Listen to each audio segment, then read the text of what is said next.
Hi. ఒకరి ప్రతిభను పరీక్షించే చోట ఆ ప్రతిభను చూపించడానికి అవసరమైన సహాయాన్ని దూరం చేస్తే ఎలా ఉంటుంది? వినడానికి వింతగా ఉన్నా భారతదేశంలో దృష్టిలోపమున్న లక్షలాది మంది విద్యార్థులు సరిగ్గా ఇదే సమస్యని ఎదుర్కొంటున్నారు. వాళ్ళ హక్కుల కోసం జరుగుతున్న పోరాటం గురించే ఈరోజు మనం మాట్లాడుకోబోతున్నాం. ఒక్కసారి ఆలోచించండి. ఒక విద్యార్థి ప్రతిభను కొలవాల్సిన ఒక పరీక్షలో ఆ ప్రతిభను బయటబెట్టడానికే అడ్డంకులుంటే ఇక ఆ పరీక్షకు విలువేముంటుంది? ఈ యొక్క ప్రశ్న చుట్టూనే ఈరోజు మన చర్చ అంతా. సరే, మనం ముందుకు వెళ్లే ముందు లేఖరి లేదా స్క్రైబ్ అనే పదం గురించి ఒక క్లారిటీ తెచ్చుకుందాం. స్క్రైబ్ అంటే కేవలం సమాధానాలు రాసే ఒక వ్యక్తి కాదు. దృష్టిలోపం ఉన్న అభ్యర్థికి ఆ పరీక్ష హాల్లో వాళ్ల కళ్ళు, వాళ్ల చేతులు అన్నీ ఆ స్క్రైబే. వాళ్ల పాత్ర ఎంత కీలకమైనదో మనం గుర్తుపెట్టుకోవాలి.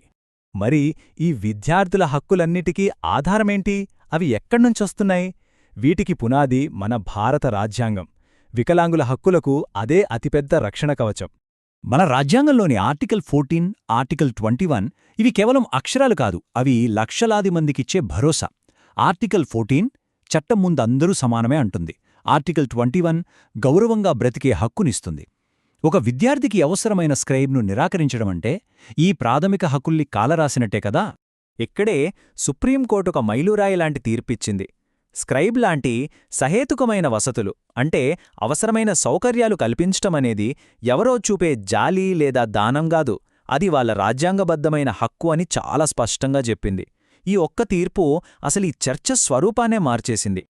సరే, అంతా బాగానే ఉంది కదా అనిపిస్తోంది కదూ. మరి అసలు సమస్య ఎక్కడ మొదలైంది? ఒకప్పుడు విద్యార్థులకు ఎంతో స్వేచ్ఛనిచ్చిన నియమాలు మెల్లమెల్లగా వాళ్లకు సంకెళ్లుగా ఎలా మారాయో ఇప్పుడు చూద్దాం. ఈ ప్రయాణం చూడండి.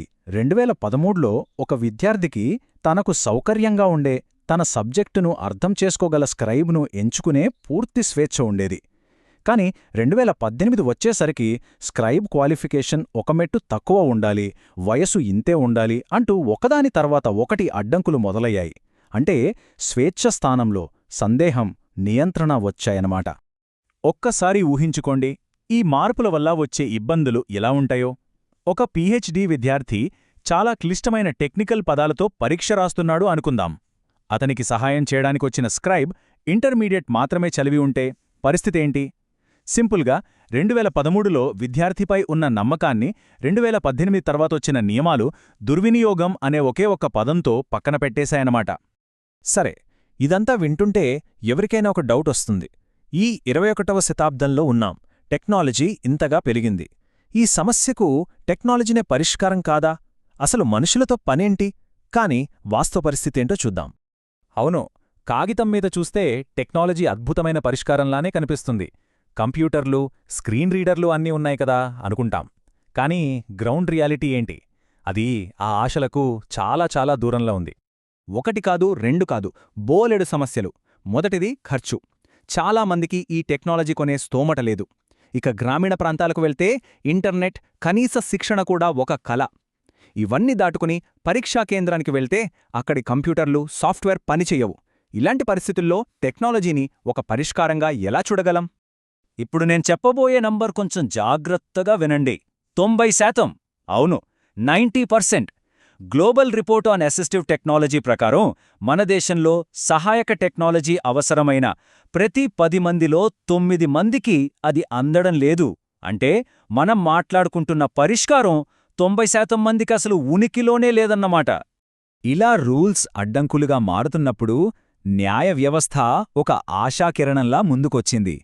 విద్యార్థుల హక్కుల్ని కాపాడటంలో సుప్రీంకోర్టు పోషించిన కీలక పాత్ర గురించి ఇప్పుడు చూద్దాం. అసలు నిజమైన సమానత్వం అంటే ఏంటి? ఈ ప్రశ్నకు జస్టిస్ చంద్రచూడ్ ఒక అద్భుతమైన సమాధానమిచ్చారు. అందర్నీ ఒకేలా చూడటం కాదు, ఎవరికైతే అడ్డంకులు ఉన్నాయో వాటిని తొలగించి అందరినీ ఒకే వేదికపైకి తీసుకురావడమే అసలైన సమానత్వం. ఈ వికాస్ కుమార్ కేసులో తీర్పు 3 చాలా కీలకమైన విషయాల్ని చెప్పింది. మొట్టమొదటిది, సహాయం పొందడానికి 40% వైకల్యం ఉండాలనే రూల్ ఇక్కడ వర్తించదు. రెండోది, వసతి కల్పించడమనేది దయ కాదో, అదొక తిరుగులేని హక్కు. ఇక మూడోది చాలా ముఖ్యమైనది, అందరికీ ఒకే రూల్ కాదు, ప్రతి వ్యక్తి అవసరాలు వేరుగా ఉంటాయి, వాటిని గుర్తించాలి. వికాస్ కుమార్ కేస్ మాత్రమే కాదు, అర్నాబ్ రాయ్, రోహిత్ విష్ణు గైక్వాడ్ లాంటి ఇతర కేసుల్లో కూడా కోర్టులు ఒకే మాట చెప్పాయి. ఒక మెట్టు తక్కువ క్వాలిఫికేషన్ ఉండాలనే నియమం అర్ధరహితం. ఉన్నత చదువులు చదివే విద్యార్థికి తక్కువ అర్హత ఉన్న స్క్రైబ్ని ఇవ్వడం వాళ్ల ప్రతిభను అవమానించడమే కదా అని కోర్టులు చాలా స్పష్టంగా చెప్పాయి. సమస్యను అర్థం చేసుకున్నాం, చట్టపరమైన పోరాటాన్ని చూశాం. మరిప్పుడు ముందున్న దారేంటి? ఏం చేస్తే నిజమైన సమానత్వం సాధ్యమవుతుంది? దాని గురించి మాట్లాడుకుందాం. పరిష్కారాలు మన కళ్ల ముందే ఉన్నాయి. మొట్టమొదట చెయ్యాల్సింది విద్యార్థికి స్వేచ్ఛనిచ్చిన పాత 2013 మార్గదర్శకాలను వెంటనే తిరిగి తీసుకురావడం. టెక్నాలజీని ఒక కలగా కాకుండా వాస్తవంగా మార్చాలి. దుర్వినియోగాన్ని అరికట్టే పేరుతో విద్యార్థుల హక్కుల్ని కాలరాయడం ఆపి నిఘా వ్యవస్థను పటిష్టం చేయాలి. చివరగా ఈ ఒక్క ప్రశ్నతో ముగిద్దాం. చట్టాలు ఉన్నాయి, కోర్టులు వాటిని కాపాడుతున్నాయి. అయినా సరే కాగితం మీద ఉన్న ఈ హక్కులు ప్రతి ఒక్క విద్యార్థి జీవితంలో నిజం కావాలంటే మన వ్యవస్థలో, మన ఆలోచనల్లో ఇంకా ఏం మారాలి? భారతదేశంలో కాంపిటేటివ్ ఎగ్జామ్స్కి ప్రిపేర్ అవుతున్న వాళ్లందరికీ ఓ చాలా ముఖ్యమైన అప్డేట్ వచ్చింది. ఏంటో వెంటనే చూసేద్దాం. మన దేశంలో లక్షల మంది గవర్నమెంట్ జాబ్స్ కోసం పెద్ద పెద్ద కాలేజీల్లో సీట్ల కోసం ఎంతగానో కష్టపడుతుంటారు కదా. ఇప్పుడు వాళ్లందరిపై ప్రభావం చూపే ఓ కీలకమైన మార్పు గురించి మనం మాట్లాడుకోబోతున్నాం. అందులోనూ ముఖ్యంగా దివ్యాంగ అభ్యర్థులకి సమాన అవకాశాలు ఇవ్వాలి కదా. దానికోసం కొన్ని యాక్సెసిబిలిటీ గైడ్లైన్స్ ఉన్నాయి. వాటి అమలుకు సంబంధించిన ఒక డెడ్లైన్ని ప్రభుత్వం ఇప్పుడు మార్చింది. ఇది చాలామందిని నేరుగా ప్రభావితం చేసే విషయమన్నమాట. సరే, దీని గురించి కొంచెం డీటెయిల్గా చూద్దాం. ఇప్పుడు మీకు స్క్రీన్ మీద కనిపిస్తోంది, ఇది ministry of social justice and empowerment జారీ చేసిన అఫీషియల్ ఆఫీస్ మెమొరాండం. దాని సబ్జెక్ట్ లైన్ చూస్తేనే మనకు విషయం ఏంటో క్లియర్గా అర్థమైపోతోంది. అవును, సింపుల్గా చెప్పాలంటే మొత్తం మార్పులో కీలకమైన పాయింట్ ఒక్కటే: ఒక ముఖ్యమైన డెడ్లైన్ని పొడిగించారు. ఆ కొత్త డెడ్లైన్ ఎప్పుడంటే 30 జూన్ 2026. ఈ డేట్ చాలా ఇంపార్టెంట్. ఎందుకంటే ముందు జరగబోయే ఎగ్జామ్స్పై దీని ప్రభావం డైరెక్ట్గా ఉంటుంది. సరే, బావుంది. అసలు మనం మాట్లాడుకుంటున్న ఈ గైడ్లైన్స్ ఏంటి? ఈ యాక్సెసిబిలిటీ రూల్స్ వెనక ఉన్న అసలు ఉద్దేశమేంటో ఒకసారి చూద్దాం. ఈ మెమొరాండంలో రివైజ్డ్ కాంప్రిహెన్సివ్ గైడ్లైన్స్ అనే పదం మనకు పదే కనిపిస్తుంది. సింపుల్గా చెప్పాలంటే ఆర్పీడబ్ల్యూడీ యాక్ట్ 2016 ప్రకారం బెంచ్ మార్క్ వైకల్యాలున్న అభ్యర్థులు ఎలాంటి ఇబ్బంది లేకుండా ఎగ్జామ్స్ రాసేందుకు సమాన అవకాశాలు కల్పించాలి. దానికోసం తెచ్చిన కొత్త రూల్సే ఇవి. ఇక్కడ ఇంట్రెస్టింగ్ విషయం ఏంటంటే, ఈ టెక్స్ట్ నేరుగా ఆ మెమొరాండం సబ్జెక్ట్ లైన్ నుంచే తీసుకున్నది. దీని సారాంశమేంటంటే, కొత్త గైడ్లైన్స్ అమలుని కొంతకాలం ఆపారు. ఇప్పుడు ఆ ఆపిన కాలాన్ని ఇంకాస్త పొడిగిస్తున్నారన్నమాట. అయితే అసలు ప్రశ్న వస్తుంది ఇప్పుడు. ప్రభుత్వం ఈ డెడ్లైన్ని ఎందుకు పెంచినట్టు? ఇంత మంచి రూల్స్ని అమలు చేయడంలో ఈ ఆలస్యం ఎందుకు జరుగుతోంది? దాని వెనక కారణాలేంటి? అఫీషియల్గా చూస్తే మనకు 3 కారణాలు కనిపిస్తున్నాయి. మొదటిది, ఎగ్జామ్స్ పెట్టే ఏజెన్సీలకి ఈ కొత్త రూల్స్ అమలు చేయడానికి ఇంకాస్త టైం కావాలట. రెండోది, అందరితో అంటే స్టేక్ హోల్డర్స్తో చర్చలు ఇంకా జరుగుతూనే ఉన్నాయట. ఇక అన్నిటికంటే ముఖ్యంగా దివ్యాంగుల వర్గం ప్రయోజనాల కోసమే ఈ నిర్ణయం తీసుకున్నామని చెప్తున్నారు. ఈ టైంలైన్ చూస్తే మనకు మొత్తం కథ ఇంకా క్లియర్గా అర్థమవుతుంది. చూడండి, 2018లో ఒరిజినల్ గైడ్లైన్స్ వచ్చాయి. తర్వాత 2022లో దానికొక చిన్న కరెక్షన్ చేశారు. ఇక ఇప్పుడు మనం మాట్లాడుకుంటున్న కొత్త గైడ్లైన్స్ డేట్ వచ్చేసి 1 ఆగస్ట్ 2025. నిజానికి దీన్ని అమలు చేయడానికి పాత డెడ్లైన్ 31 మార్చ్ 2026.